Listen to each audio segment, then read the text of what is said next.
Today on Studio One, find out why more college students are adding personal finances to their studies. Also, we'll tell you some wrestlers' opinions about keeping their sport in the Olympics. And 3 musicians met in a town outside New York and now travel the country playing their songs. From the University of North Dakota, this is Studio One, celebrating 25 years. Hi everyone and welcome to Studio One. I'm Monty Cashel. And I'm Ann Hook. Well, the University of North Dakota is known for many things. One of them is its aviation program. And on top of that, they now have an aerobatics program where they have it's basically a team, and the last 5 years in a row, they've competed for a national title and they've won. They're the best in the nation for 5 years running. So by like aerobatics, you're talking about the people that fly those planes upside down. Yeah, that's the thing. They take pilots, student pilots, and then they teach them from flying like this to flying like this and like all over the place. So we're going to talk to one of the coaches and instructors, and he's going to tell us how they get them from point A to point B. So that should be interesting. Also on the show, many graduates exit college with a degree, but also leave a trail of debt. Find out how some students are getting wise with their finances. And nutrition and weightlifting are ways to train a finely tuned athlete. Later we will meet a man whose eye therapy aims to enhance an athlete's A game. But first, here's today's news with Ali Strand. Thanks, Monty and Ann. President Barack Obama visited Israel for the first time since his re-election. While there, he discussed the Israeli-Palestinian dispute with the two leaders. The U.S. warned the Syrian government to keep chemical weapons off the battlefield. Republican opponents say that Obama has failed to show necessary global leadership. They say that he has not provided military aid to the Syrian opposition or offered help in establishing a no-fly zone over Syria. The president has ordered an investigation into the chemical weapons usage of the Syrian government. Obama told Israeli youth to accept the realization of an independent Palestine. The president says that he believes peace is necessary. Obama will also visit the West Bank and Jordan during his Middle East trip. The field of science has reached new depths. The F-1 engines of the historic Apollo 11 moon launch have been rediscovered from the Atlantic Ocean. During the launch back in 1969, the F-1 engines burned for a few minutes and plunged back into Earth as planned. Since then, the exact whereabouts of the parts were unknown. The expedition to retrieve them was led by Amazon founder and CEO Jeff Bezos. The team has worked more than 14,000 feet underwater to salvage the remains. He says he would like the rocket engines to be displayed in the Smithsonian Air and Space Museums. Deep government spending cuts are affecting the skies. The Federal Aviation Administration says it will close down 173 air traffic control towers this April. However, this only applies to towers operated by contractors instead of FAA employees. Most of these are at small and medium-sized airports. Another 16 towers are planned to shut down in September, and this does not mean these airports will close, but may make travel more difficult. You close down a control tower, it's going to back up the traveling public. It will create hardships on the public. The FAA is considering closing the towers on a case-by-case basis. In order to keep towers in operation, national interest would need to be shown.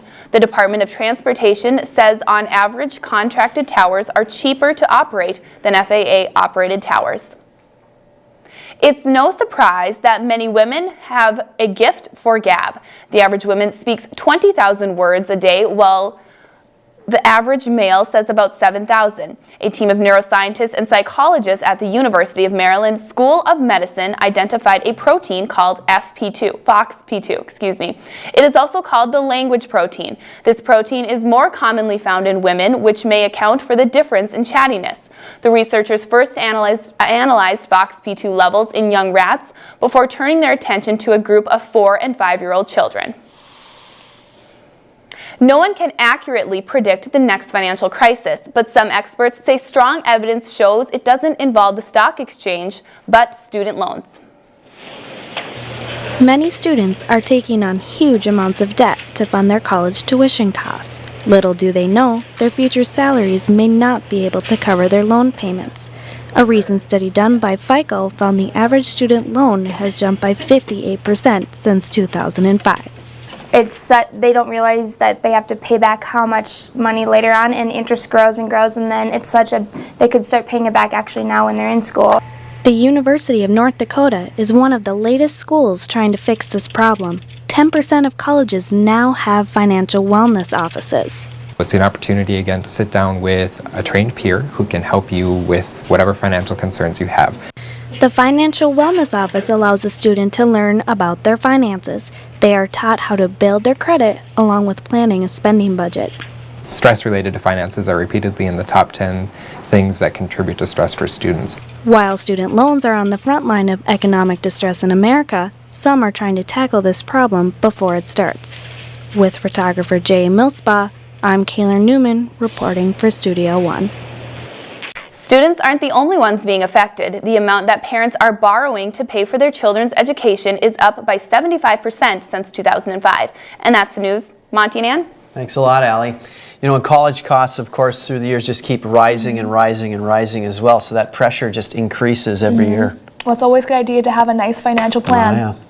Well, it is now March and spring is right around the corner. It's actually past it already. It has sprung. So we're going to hear more from what type of spring weather we're getting from Kellen Peters over in the weather studio. Kellen?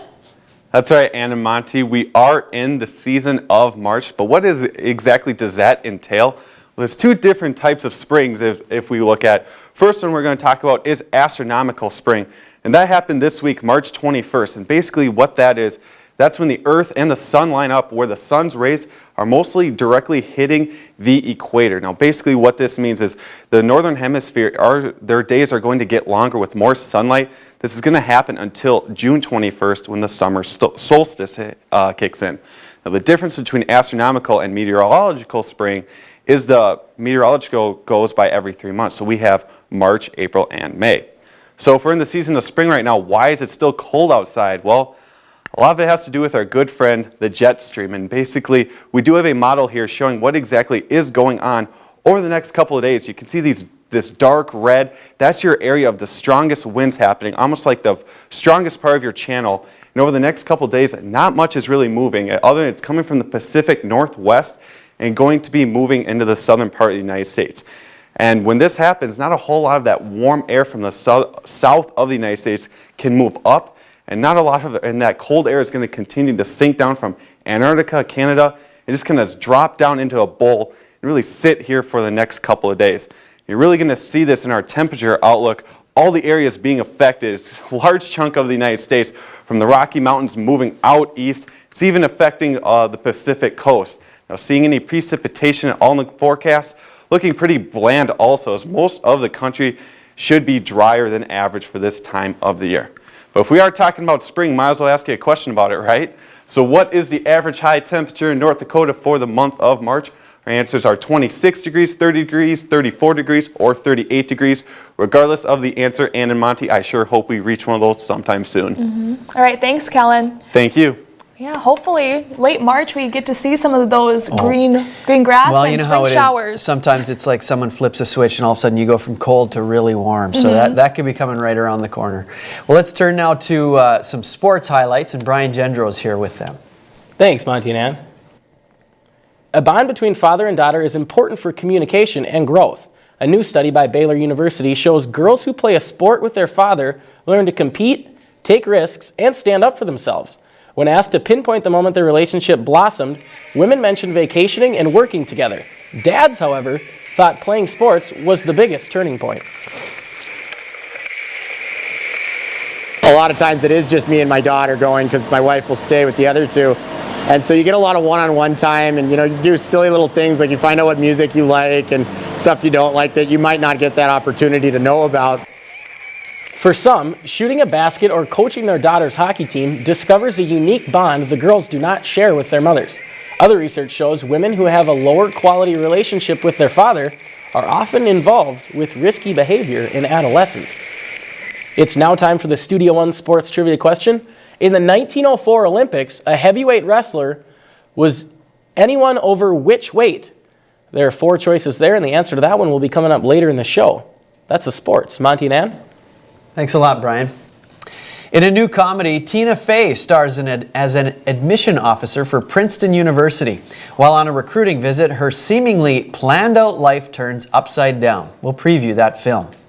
Also, we go to the optometrist to keep our eyes in check. Next, we will learn how one man's therapy program hopes to help athletes see beyond 20/20 vision.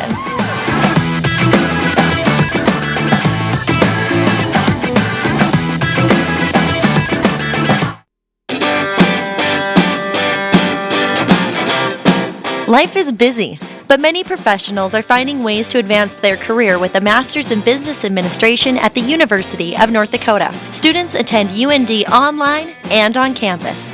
The program is nationally recognized and emphasizes one-on-one with faculty. Find the title you deserve. Enroll today.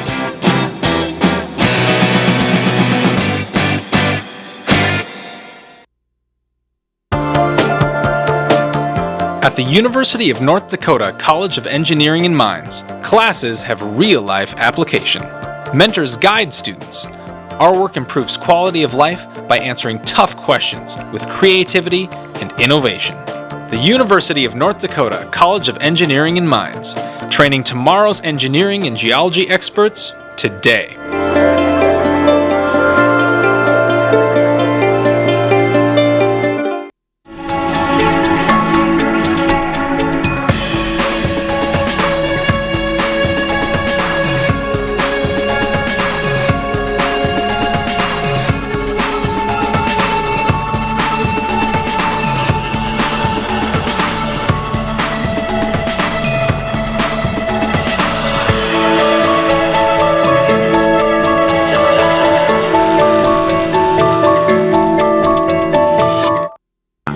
What does cancer look like? What about diabetes, heart disease?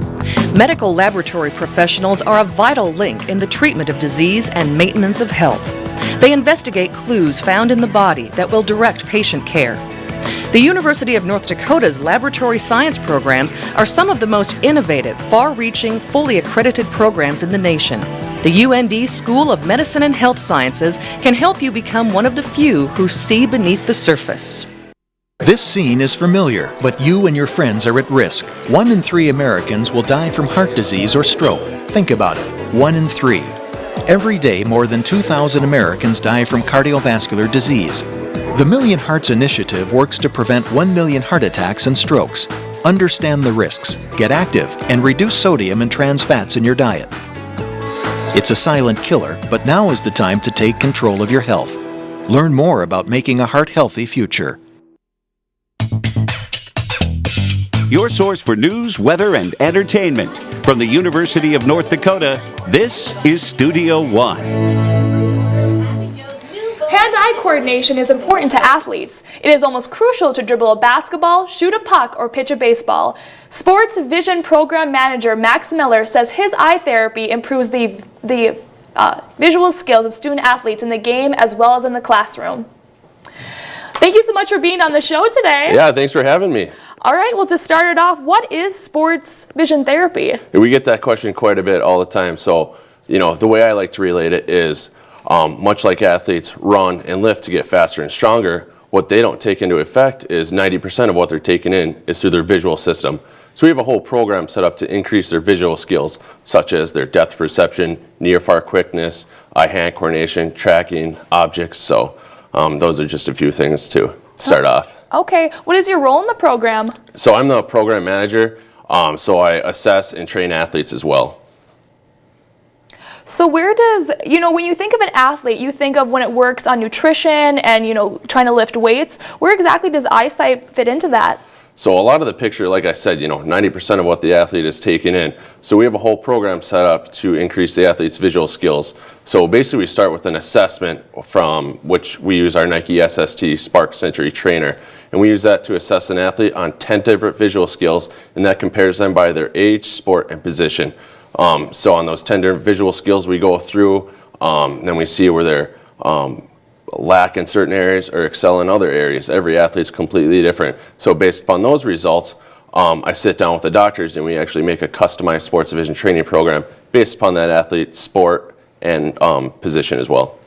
All right, well, up on the screen, we actually have some clips of what the therapy actually entails. So really, how does this improve your eyesight? A lot of it's to do with, we start with your eye team ability, making sure your eyes are working and functioning properly. And then it also helps with your tracking, your eye-hand coordination, your depth perception. So those are a lot of things that we work on.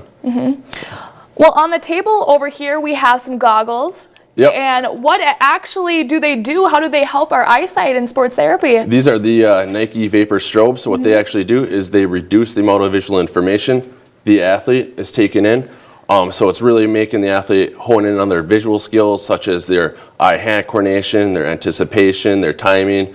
It also helps with their balance as well. So we've had a few of you guys in there, so you can saw how the balance factor works as well. So.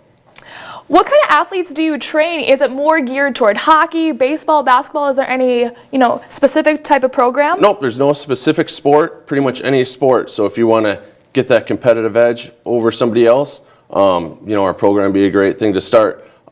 We've seen basketball, hockey, football, softball, baseball players, so we've seen pretty much everything so far. So.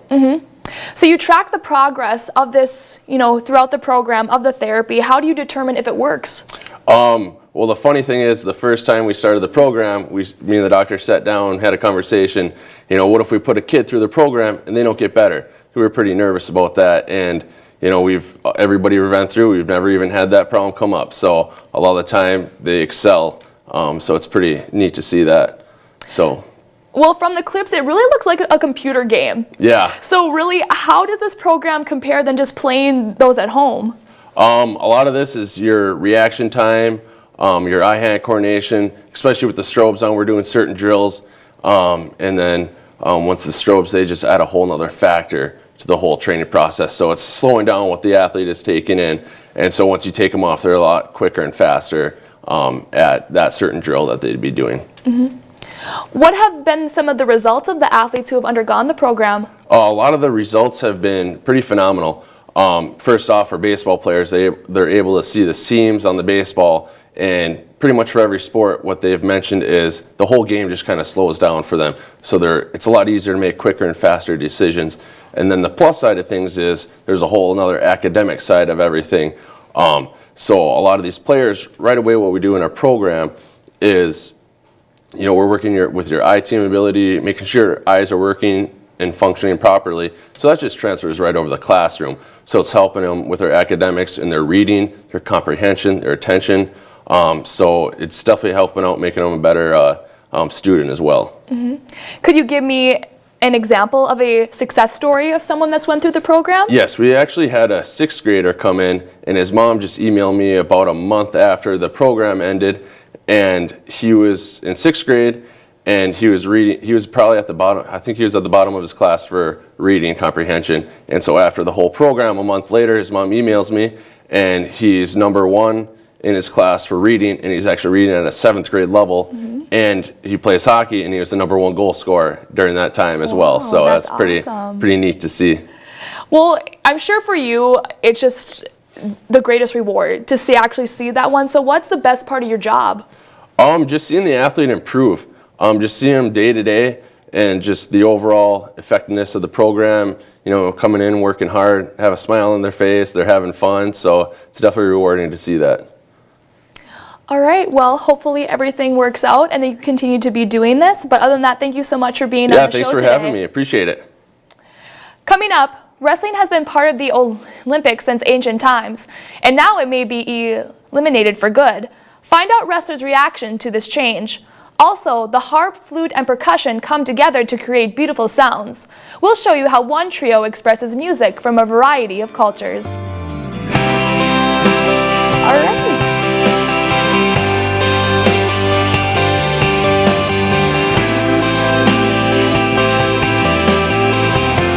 Closed captioning is underwritten in part by Options, your disability information source.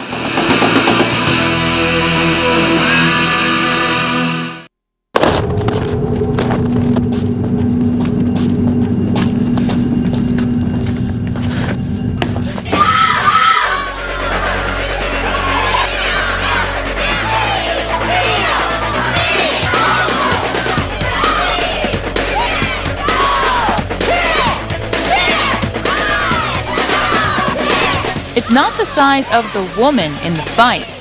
It's the size of the fight in the woman. My doctor tells me to play outside every day. I see a physician assistant in my rural clinic. I'm glad that she's here. But healthcare is changing. Rural North Dakota communities face workforce shortages, particularly in primary care.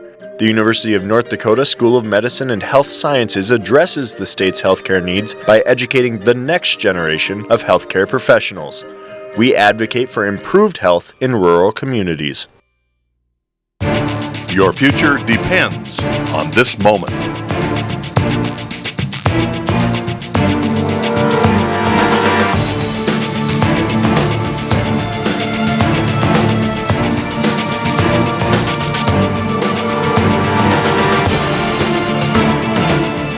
Take the path that leads to your future.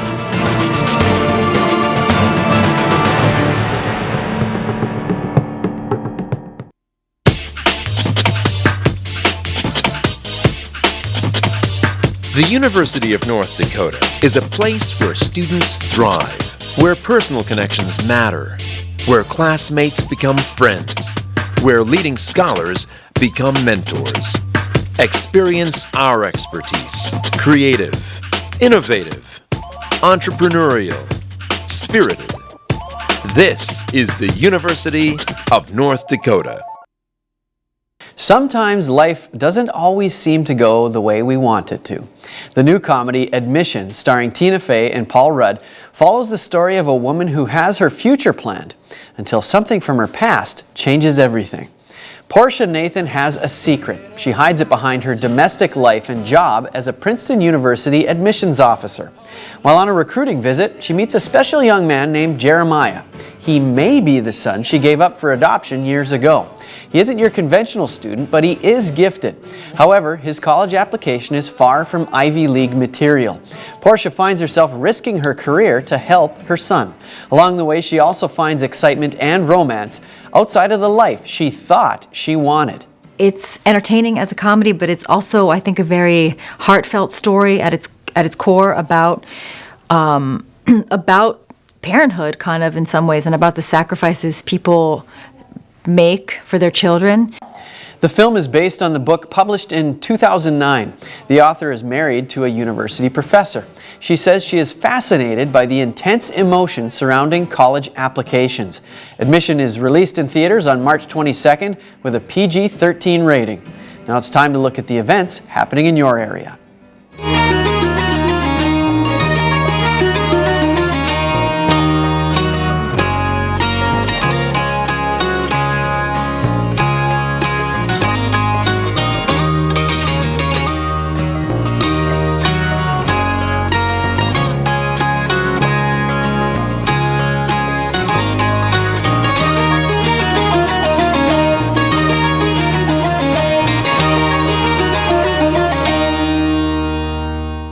The term Maya has diverse meanings around the world.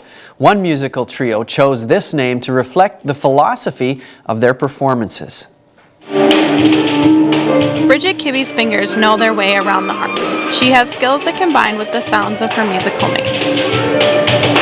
I just really enjoyed the mission behind the trio, which is to perform incredible folk music and also new music written for flute, percussion, and harp. John Hadfield said these three musicians felt a connection when they met in a town outside of New York City. You meet people that you like, that you respect, you feel comfortable with, and then you just naturally want to make music with. John, Bridget, and Sato Mohalan make up the Maya trio. The word Maya comes from no specific place. I love the blending of the harp, the drums, and the flute. It was just an absolutely amazing performance. I just love that moment where you really enjoy it. You can tell that the audience really enjoys it, and it feels, it gives us that kind of feeling that's kind of hard to attain. Bridget is as comfortable with her instrument as each member is with each other to create their collective sound. With photographer Stephanie Shire, I'm Melissa Dooley reporting for Studio One. This was the trio's last performance for the winter season. They will start performing again in July.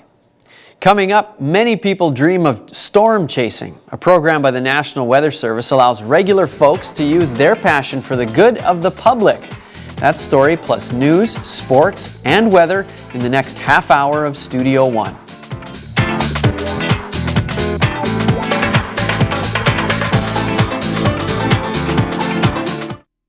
Closed captioning for Studio One is underwritten in part by NDAD, helping others to help themselves.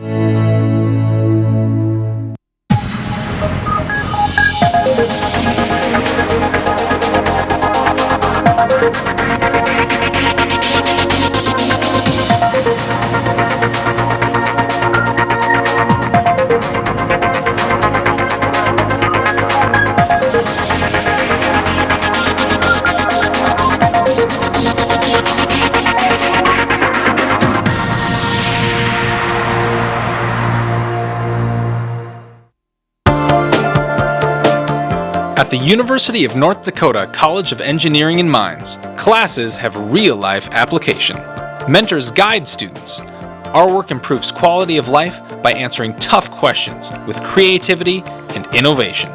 The University of North Dakota College of Engineering and Mines, training tomorrow's engineering and geology experts today.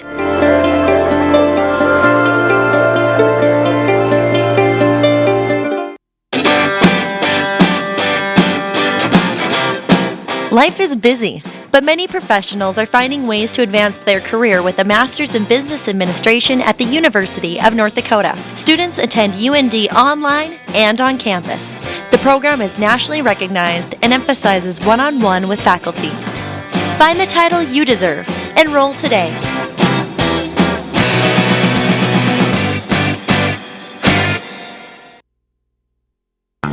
What does cancer look like? What about diabetes, heart disease? Medical laboratory professionals are a vital link in the treatment of disease and maintenance of health.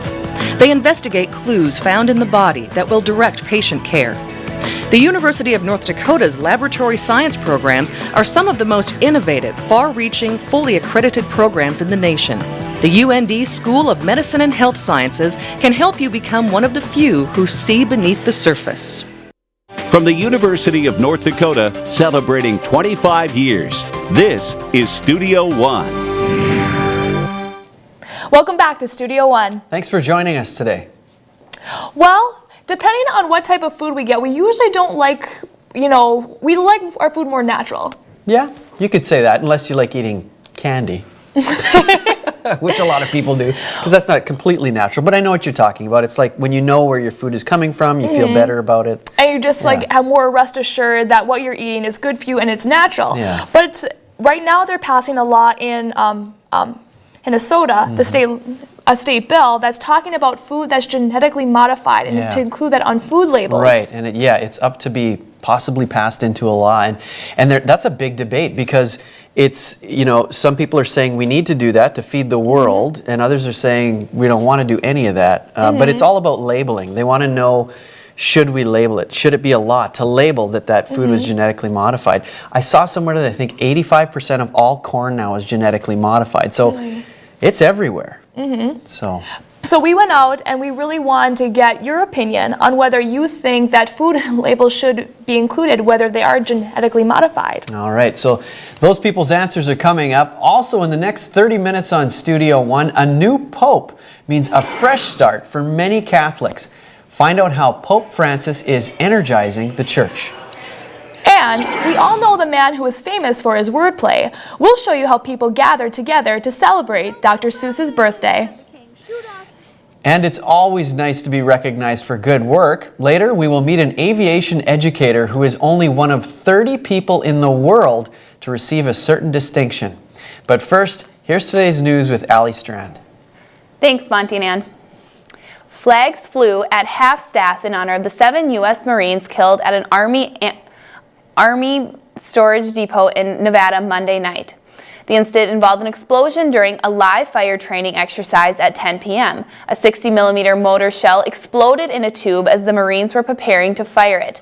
The cause is still under investigation. The ages of the soldiers ranged from 19 to 26. All were part of the 2nd Marine Division. Most of them were veterans of the war in Afghanistan. A memorial vigil was held for the Marines Tuesday night. The manhunt continues for the unknown gunman who shot a Colorado prison chief on Tuesday. Tom Clements was killed after answering his door at his home in Monument, Colorado. The El Paso County Sheriff's Office is still investigating the killer's identity and details of the shooting. One other person was in the home at the time but was not injured. The morning after the prison chief's death, the Colorado governor signed into law 2 firearm control measures. These bills proposed an expansion on background checks and limiting ammunition capacity. New York City Mayor Michael Bloomberg is embarking on a new crusade. He is trying to protect New Yorkers from ear damage and hearing aids. iPods, MP3 players, and smartphones are all devices which play music, but their high volume can cause damage to ears. Researchers have found that 1 in 5 U.S. adolescents have hearing loss. Doctors say the level of noise one can handle varies from person to person. You could take that same sound from your MP3 player and say it's a safe level in your ears, but you loan it to your brother who puts it on, and the acoustics of his ear canals may be somewhat different, which would boost up the level of the sound in his ears, and it may be very damaging to him. A National Health and Nutrition survey found that between 1988 and 2003, hearing loss rose 30% among teens. New York health officials are planning a social media campaign to help raise awareness. The North Dakota legislature has approved a bill that bans abortion after 6 weeks from conception.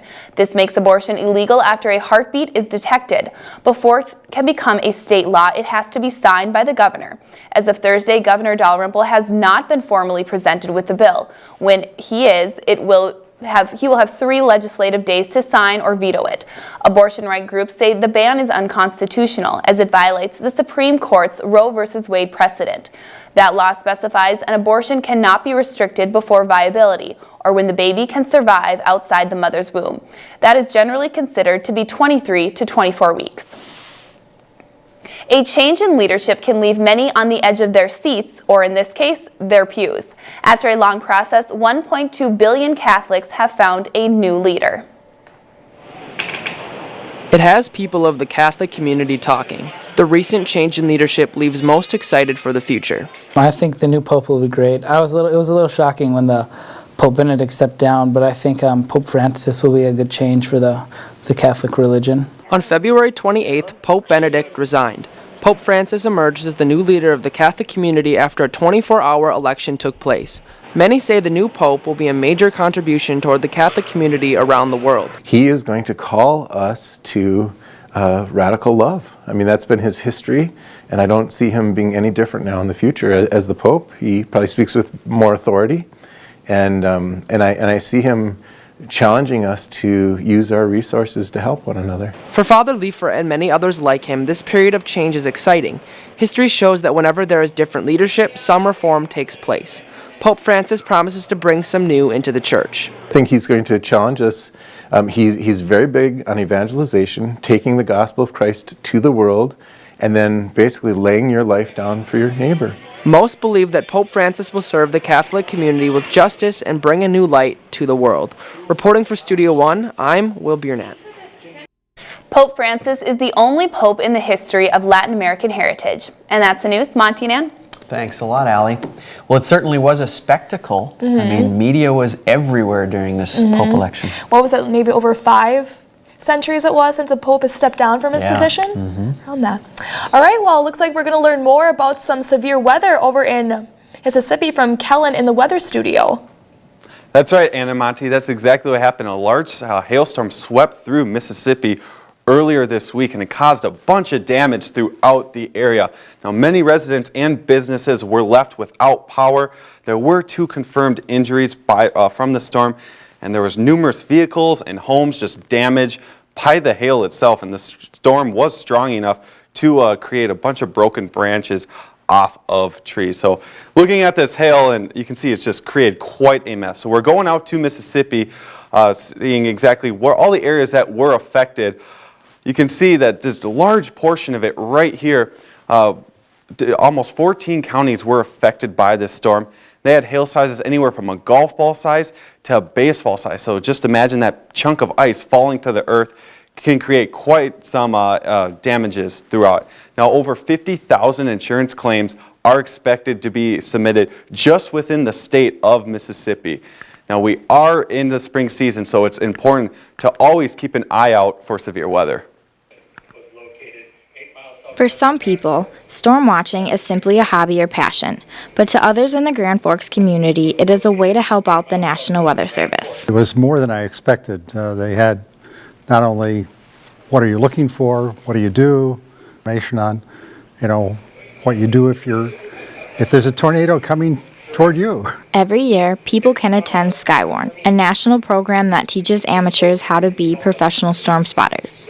Because radars can't necessarily pick up everything happening all the time, storm spotters can cover a vast area. Some attendees have had up-close and personal experiences already. We could see many tornadoes out there, out in the countryside, and then we saw ambulances just streaming past us. And it was lightning so bad, it was like we thought it was like the end of the world. These people volunteer their time to help meteorologists put out more accurate warnings and watches. This can ensure the safety and survival of residents in the community. If you could have some more warning on something like happened in Northwood or Mentor or Wadena, that would significantly improve the situation. You can't avoid it, but you could get more people where they'd be safe. The sooner storm activity is spotted, the better chance people will have to find shelter. With photographer John Metz, I'm Caitlin Baer reporting for Studio One. Now, regardless of the season, it's important to have trained spotters as they do help out the National Weather Service predicting watches and warnings. Now, talking about spring, that brings us back to our weather question of the week, and it is, what is the average high temperature for North Dakota for the month of March? Answers range from 26 degrees, 30, 34, 38 degrees. Answer is actually C, 34 degrees. So keep your fingers crossed, Ann and Monty. Hopefully that's not too far away. All right, thank you, Kellen. Thank you. Well, hopefully we turn around that corner and we won't be continuing in this weather we've had in the past couple weeks. All those winter season lovers will have to turn the corner. All right, well, let's turn our page to sports now, and Brian Gendro. Thanks, Monty and Ann. The Olympics are one of the biggest platforms an athlete can reach. Wrestlers are in jeopardy of being stripped of that opportunity, which is leading to some strong reactions. The opportunity to represent your country on a world stage is a driving force for Olympic hopefuls. It is an even bigger goal for athletes in sports without a professional league. Wrestling was one of the first sports added to the Olympics, but may not be seen on this stage again. The decision by the Olympic Committee to drop wrestling from the 2020 Games has caused quite a stir. Personal opinion was it wasn't a good thing. It's tough when you have been working your whole life to make that Olympic team, and there's guys that have been striving to make that level. The Olympic Committee has been discussing this change for the past two Olympics, citing the popularity has decreased for viewers low enough to finally cut ties with this historic sport. Competitors and coaches feel the sport has clearly earned its place and has been in the games longer than many others. Anybody with some class realizes you don't drop something that's one of the original things. Wrestling may have been dropped from the Olympic Games, but its fans, athletes, and coaches know the future is still bright. We are going to be fine without the Olympics. We will make it. We'll concentrate on the World Championships, and you will have us back. It will be back sooner or later in the Olympics. This decision has hurt the wrestling community, but with their never-quit attitude, it is allowing them to look to the future instead of dwelling on the present. With photographer Kelby Leak, I'm Taylor Braith reporting for Studio One. The World Wrestling Championships are held each year in different countries throughout the world. This stage will now become the main event for the wrestling community. Now the answer to this week's Studio One sports trivia question. In the 1904 Olympics, a heavyweight wrestler was anyone over which weight? The answer is A, 158. Today, it's 211 to 264. Quite the difference. That's the sports. Monty Dan? Thanks, Brian. The majority of packaged food in the U.S. supermarkets contain ingredients that are genetically engineered. Minnesota is the latest state to consider a bill to require labeling genetically engineered products. We wanted your thoughts on whether or not it matters to you if your food is labeled as genetically modified. Also, people young and old gather together to celebrate a special day. We'll show you how Dr. Seuss's books live on in a very lively way.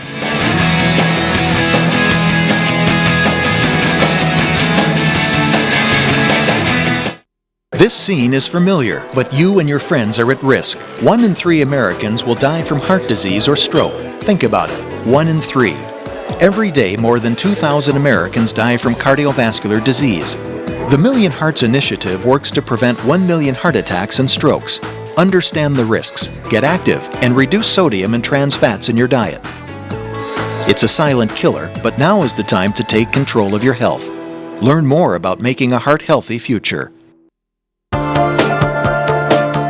At the University of North Dakota College of Engineering and Mines, classes have real-life application. Mentors guide students. Our work improves quality of life by answering tough questions with creativity and innovation. The University of North Dakota College of Engineering and Mines, training tomorrow's engineering and geology experts today.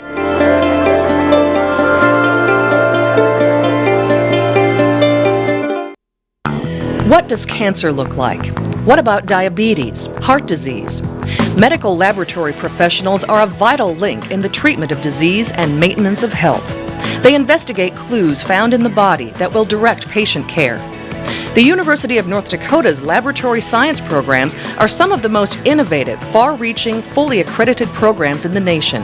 The UND School of Medicine and Health Sciences can help you become one of the few who see beneath the surface. Most people don't know what it's like to be an entrepreneur. My time clock is around the clock. My ideas are fresh, but they need research and development. My business plan includes marketing strategies, legal documents, and a budget. My startup became possible through mentorship, hands-on experience, and learning from experts in the field. The Center for Innovation has contributed to more than 400 University of North Dakota student startups. Come with an idea. Leave with a business. Awarded the overall excellence in cable TV by the Northwest Broadcast News Association, this is Studio One.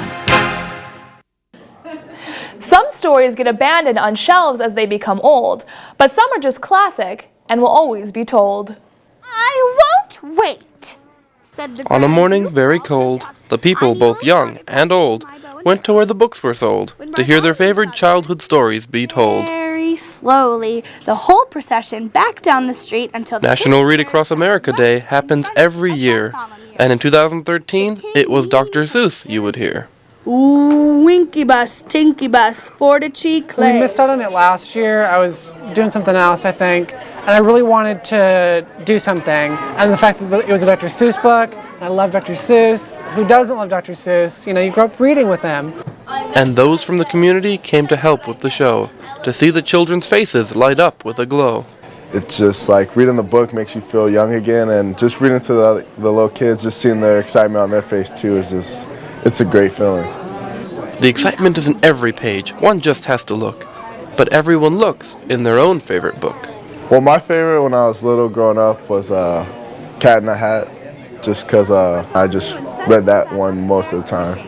Although this day is his birthday and he'd be 109 years old, Dr. Seuss is still alive in our minds, and his books still get sold. We sell so many of the places you'll go on graduation for college students. It's like his stuff is still prevalent. Take off your hat before your king. Yes. 109, and Dr. Seuss is still fun.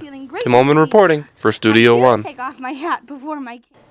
Although Dr. Seuss's books are loved now, it wasn't always so. The first 27 times he tried to publish, he was just told to go.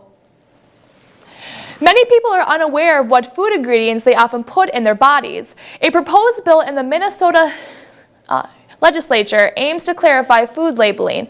In particular, the bill focuses on whether or not food contains genetically engineered ingredients. We went out and asked people their thoughts on labeling genetically modified food. I definitely want to know if it's been changed in any way, if it's genetically manufactured. Tell me. No, it really doesn't matter, not to me. I think it's gross. If it's genetically modified, it should be labeled. Well, from a consumer standpoint, it really doesn't matter. I'm not sure personally until I probably would see it, but I feel like it would turn most of the customer base away from the product. I guess if I saw that it was genetically modified, I would think twice about whether there was another option. I don't think it's a big deal if it's, like, to me, but I understand why people might want it labeled, so I guess I would say that, yeah. Yes, I'd like my food to be labeled because I want to know what's in it. I don't really see the need for it. I don't think that any kind of genetically modified is really that big of a deal. It gives the consumers a better view of what they're purchasing and what they're putting into their bodies. A comment from our Facebook page from Newburgh, Oregon. I would love that. We don't know the long-term effects that GMO food has on our bodies. I think we have the right to know. Brian from Linton, North Dakota says all food has been modified from its original state. The main difference is the lab has been able to do some things that would have taken generations to do with regular crossbreeding. Still to come, some people get frightened when they have to travel on an airplane. Our next guest prefers to fly upside down. Stay with us.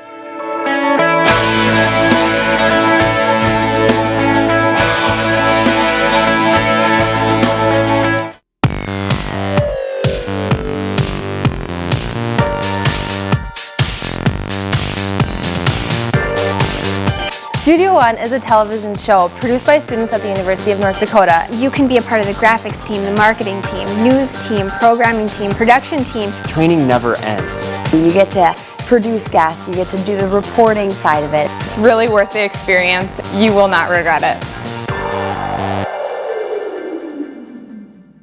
This scene is familiar, but you and your friends are at risk. 1 in 3 Americans will die from heart disease or stroke. Think about it, 1 in 3. Every day, more than 2,000 Americans die from cardiovascular disease. The Million Hearts Initiative works to prevent 1 million heart attacks and strokes. Understand the risks, get active, and reduce sodium and trans fats in your diet. It's a silent killer, but now is the time to take control of your health. Learn more about making a heart-healthy future. My doctor tells me to play outside every day. I see a physician assistant in my rural clinic. I'm glad that she's here. But healthcare is changing. Rural North Dakota communities face workforce shortages, particularly in primary care.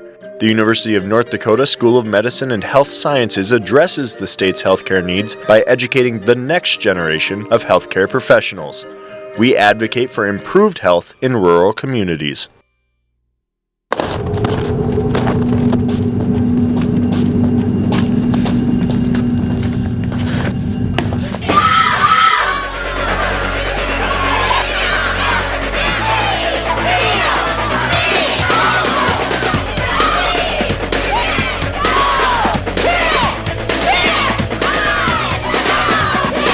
It's not the size of the woman in the fight.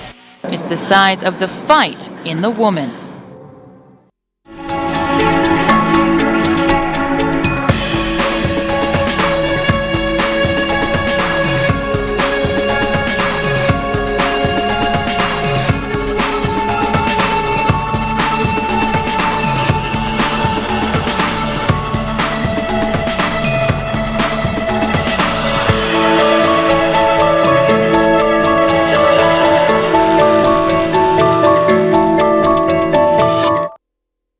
The aviation program at the University of North Dakota has been around since the 1960s.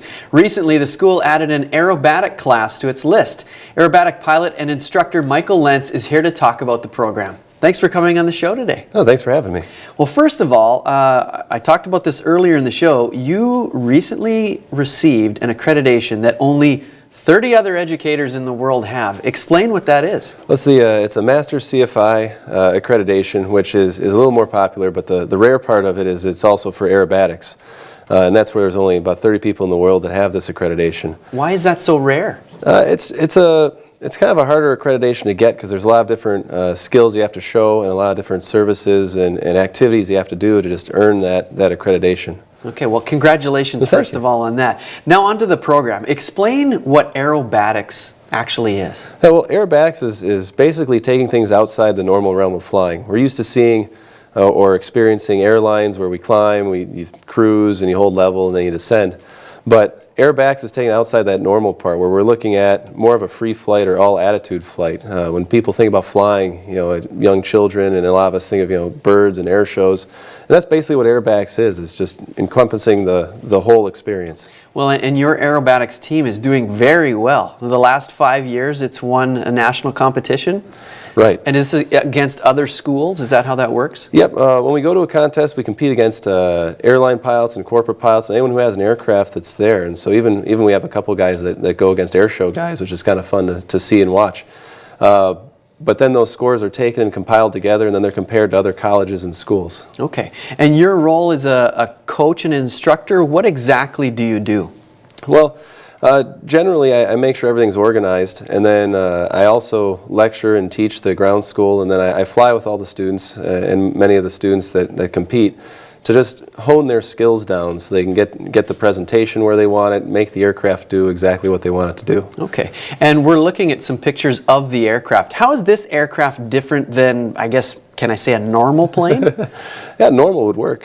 This aircraft it's aerobatically certified, so what that means is it's stressed to handle a lot more forces on it than your normal aircraft would. And then we also add some systems on it to enable it to fly continuously upside down, or to handle a lot of the different maneuvers that we can put on it. Okay. Does it react a lot quicker than a normal cadet would or something like that? Yep, it does. Its response is very fast compared to a lot of the other aircraft that our students experience. That's usually the first thing they notice, is it's almost like jumping in a sports car and suddenly you're getting that cornering and that ability and confidence that you wouldn't have with other types of machines. Sure. Well, it looks scary. I mean, seeing a plane flip around. What about safety? And we actually have a Facebook question from John in Bismarck. He asked, what measures are in place for student safety when competing? Well, that's an excellent question. And what we do is when our students are competing, there's a lot of safety measures that the International Aerobatic Club have in place at the competitions. We're not at air show levels, we're at higher altitudes than that, but we're still in a position where they can grade us and judge us from the ground. All of our students, unless they're also a certified instructor and standardized in the airplane, will fly with me or one of our other assistant coaches. I have a couple of people that help me out. And we're there to make sure that level of safety is attained. So we fly with parachutes, and we've got the experience there to make sure everything goes the way it should. So you're sitting much like a driver's ed person in the back of the cockpit with a new person who's flying a plane upside down for the first time and flipping around. Right. How does that feel, being in that role? It's fun. It's a great way to see kind of our expanded horizons. Flying in general, it gives you a completely new perspective of what the world looks like, and then being able to turn that upside down in another way, it just really opens up the world for our students. And we're seeing you in here with on the video right now. What is happening? What do we see? Well, right now we're performing a loop, and what we see there is a roll where we're taking the aircraft upside down, we're flying it inverted a little bit, and we're experiencing some forces that you don't normally experience with an aircraft, being held by the straps. And G-force is something that you hear with... right, it's very common to hear associated. And this looks pretty scary, right? This was this person's first flight, right? Yep, this was his first aerobatic flight. So he's a pilot, but he hadn't flown aerobatics before. And has anybody ever said after a flight like that, no, I'm never doing this again? Has that happened? We haven't had too many people. Aerobatics is not going to be for everybody, but the skills you learn from it can certainly make any pilot a better pilot. But again, it's not something everyone's going to jump into, sure, or walk away from happy with. But everyone comes by with a new experience, and usually it's enjoyable. Well, and now it's a course? We also have a course. Yep. Okay. We've had that course for a while. But well, with this course, what kind of prerequisites do you have to have? Basically, the only prerequisite we have is that you're a private pilot. So you've taken our private pilot course, or you already come in with your certificate, and this allows you to expand those skills and learn something new in the airplane. All right. I have to ask you one last question. Why do you get excited to do what you do? Well, I love what I do because it's a challenge. Flying encompasses so many different aspects of life, and this one has a more physical aspect, and it's a lot different than what you'd normally expect when you hear pilot. It's one of those things that you think of first. I joke there's two questions when someone hears you're a pilot. Do you fly jets or do you fly upside down? And a lot of people can't answer affirmative to either of those, but this gives us that opportunity to to explore the world in a completely different way. All right, well, thank you so much for coming on the show, and good luck at your next competition. Thank you. All right. Well, you're watching Studio One from the University of North Dakota. We'll be back right after this.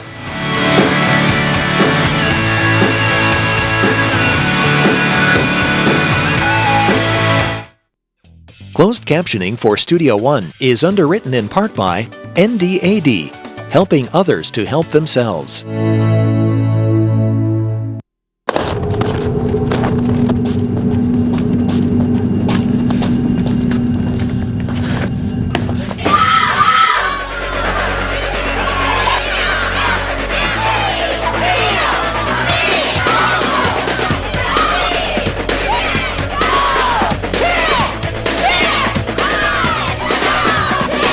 It's not the size of the woman in the fight. It's the size of the fight in the woman.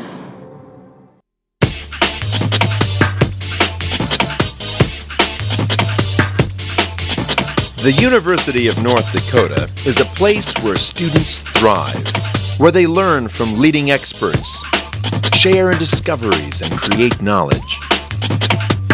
Experience our expertise. Creative, innovative, entrepreneurial, spirited. This is the University of North Dakota. Most people don't know what it's like to be an entrepreneur. My time clock is around the clock. My ideas are fresh, but they need research and development. My business plan includes marketing strategies, legal documents, and a budget. My startup became possible through mentorship, hands-on experience, and learning from experts in the field. The Center for Innovation has contributed to more than 400 University of North Dakota student startups. Come with an idea. Leave with a business.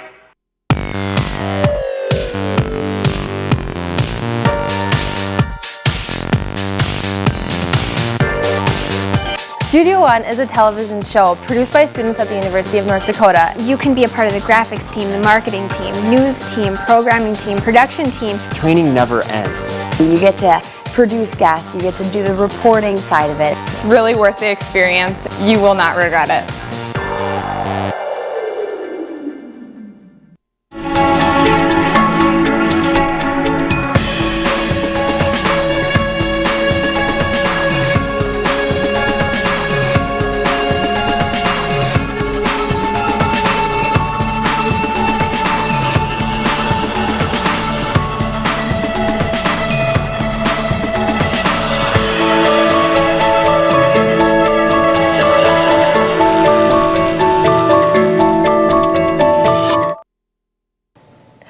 Tune in next week on Studio One. We'll explore the differences between owning a pet and owning an exotic pet.